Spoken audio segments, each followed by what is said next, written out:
oh, setting is where, but it's also when. It's where and when a story takes place. For example, if it's a story about Frozen, right? Remember the cartoon Frozen that our kids love, right?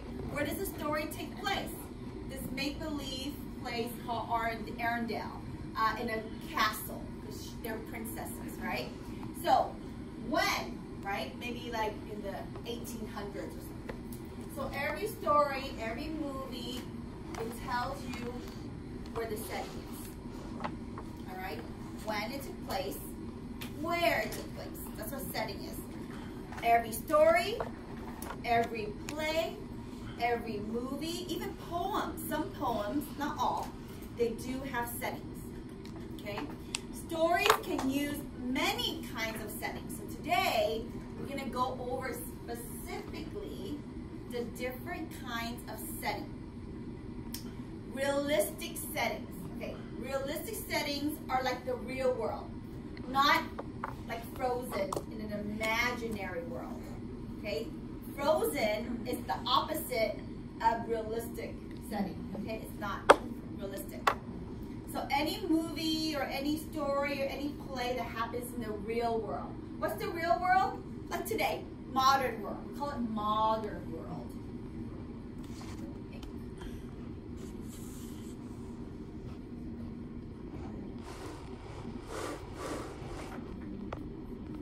Modern world is the realistic settings, okay? Realistic settings might be like today's world, or they may be like a time in the past. The setting could be in the summertime at the local park, or the setting could be in Boston during the American Revolution. But the things you find in a realistic setting actually exist or existed in the past.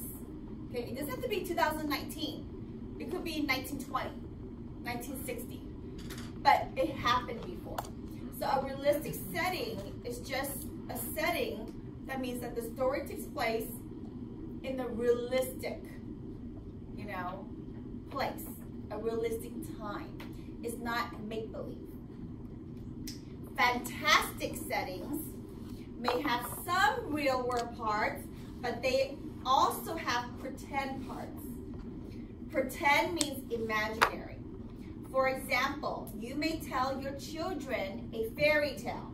You guys know fairy tale? Right? Cinderella, Snow White, those are all fairy tale. It has a castle and a prince. These things could exist, right? But the fairy tale also has magic wand, right? The horse that can talk, can fly, those are all pretend. Of course we know a horse can't fly, right? A mirror that talks. So these things do not exist. They are fantasy. So we call it fantastic because of the fantasy. Okay, but there's still some real stuff in there. Like the king, the queen. There really are kings and queens, right? But the make-believe is where the mouse talk and they can, cook, like ratatouille, right? They can cook. So those are considered fantastic settings. Next, we have futuristic settings. Futuristic, think like future, right? Flying cars, robots that take over the world, right? Those are all futuristic. So futuristic settings show what an author. So author is the person that wrote the story or wrote the play or wrote the movie. Okay, that's the author. So futuristic settings show what an author imagines the world might be like in the future. So right now it's 2019. We don't know what the world will be in 2050, right? Maybe the car, no one drives anymore. You just go in the car, you press a button, and they drive yourself. I know it's already happening, right? Tesla. I swear, my brother has a Tesla. I sat in there, and I'm like, what are you doing? His name is Vince. I said, Vince, what are you doing? He didn't even touch the steering wheel. He literally just pressed a button, and it drove by itself. It knew when to stop. It knew when to make, I'm like, you've got to be kidding me. I was freaked out. This is crazy. This is only 2019, but the car drove itself. Yeah, I couldn't believe it. It's already happening. Okay. So, you often see futuristic settings in science fiction stories, right? Science fiction is like the robots, right? The aliens. They think there's going to be an alien invasion in the future, right? Maybe apocalypse. You know apocalypse? This word is something that's new. This pen does not work. What did it pop? I'm going to explain it, what apocalypse means.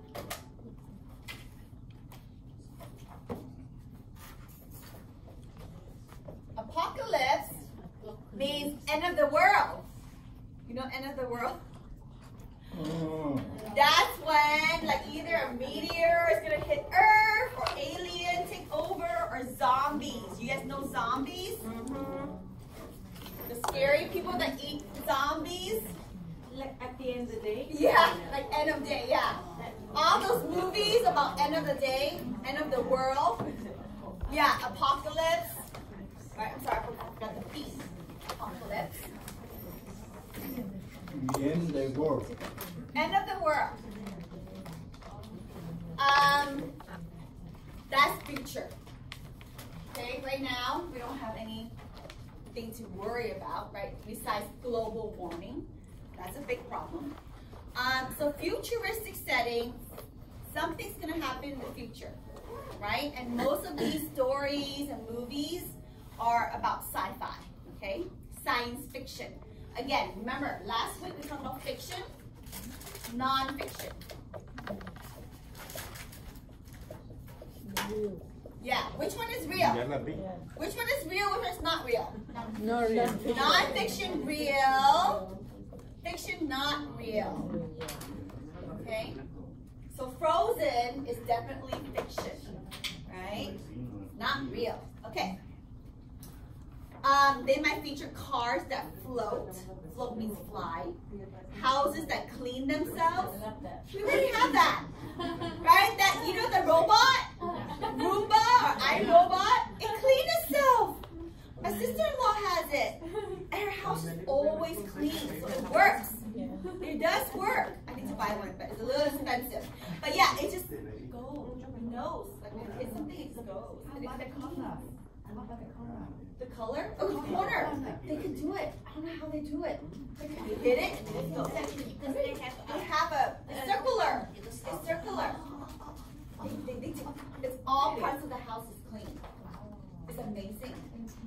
I cannot believe it. Yeah, whoever invented that is so smart. Okay, yeah, houses that clean themselves. People that live to be 300 years old. I don't know about that. I don't want to live so long. These things do not exist now. Someday, the author thinks they might. Never know. Maybe somebody find the fountain of youth. Heard of that? The fountain of youth. There are a lot of people today looking for the fountain of youth. That means that if you drink this elixir, right, this liquid, you drink it, you live forever, right? So it's called immortal. You will be immortal. You never die. Immortal. It's impossible, but people are looking for it. Yeah, so people think there's a fountain of youth somewhere, and they're really looking for it, you know, because if they do find it, they will be a billionaire, zillionaire, okay? Richer than Mark Zuckerberg. So, when you study a story setting, ask these questions. 1, where is the story set? That means, where does the story take place? Where? In a castle, right? In the past, in the future, or modern time? Is it in a city, a village, another planet, or is it a real place, like New York, Boston, San Francisco, right? So when you read a story, usually you can tell where the story takes place, right? Okay. When is the story set? So it could be in the past, the 1920s. It could be before Jesus was born. It could be dinosaur time, right? Or it could be present. Present means now, right? Today. Or it could be in the future. Okay, it could be set in a pretend time, right? Like, for example, a tale. Tale means story, okay? That begins with long ago or once upon a time. When you read those stories, it's usually make-believe, right? All the Disney stories, right? The Cinderella, the Snow White, Sleeping Beauty. It always starts with what? Once upon a time, right? There was a little girl, right? So those are tales. Those are pretend time. What kinds of people live in this time and place? Are they real or are they made up? Okay, that's something to think about. What kind of things do the people use in this time and place? Just like in a movie or a play, all the objects in a story are part of the sentence. This is the thing that students don't know. The objects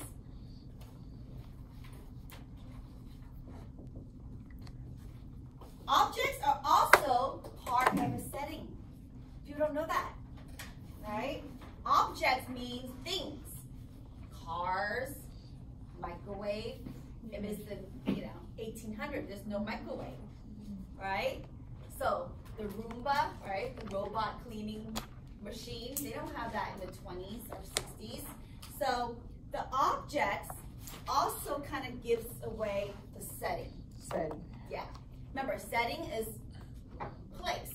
Where does the story take place? Place. Yeah. When does the story take place? And now I'm going to add objects. The objects are going to give you a clue to where and when the story takes place. Okay? When you understand a story setting, you will better understand what the characters do. So every movie, every play, every story, right, has characters. So in Snow White, we have, of course, Snow White, the princess, the evil queen, right, the huntsman that try to kill her. So, and the animals who are her friends, those are all characters. Characters act and speak in a story, right? So every movie, of course, they have to talk, right? We have to act out a scene. Characters are usually people, but not always. Animals and objects act and speak in some stories. Of course, we know this, right? We have so many movies where the animals are the main characters, like Babe, you know, the pig, the very famous pig, right? Charlotte, the spider, right? So we have all these animals that are main character. Dumbo, the movie that just came out, the flying elephant, right? So those stories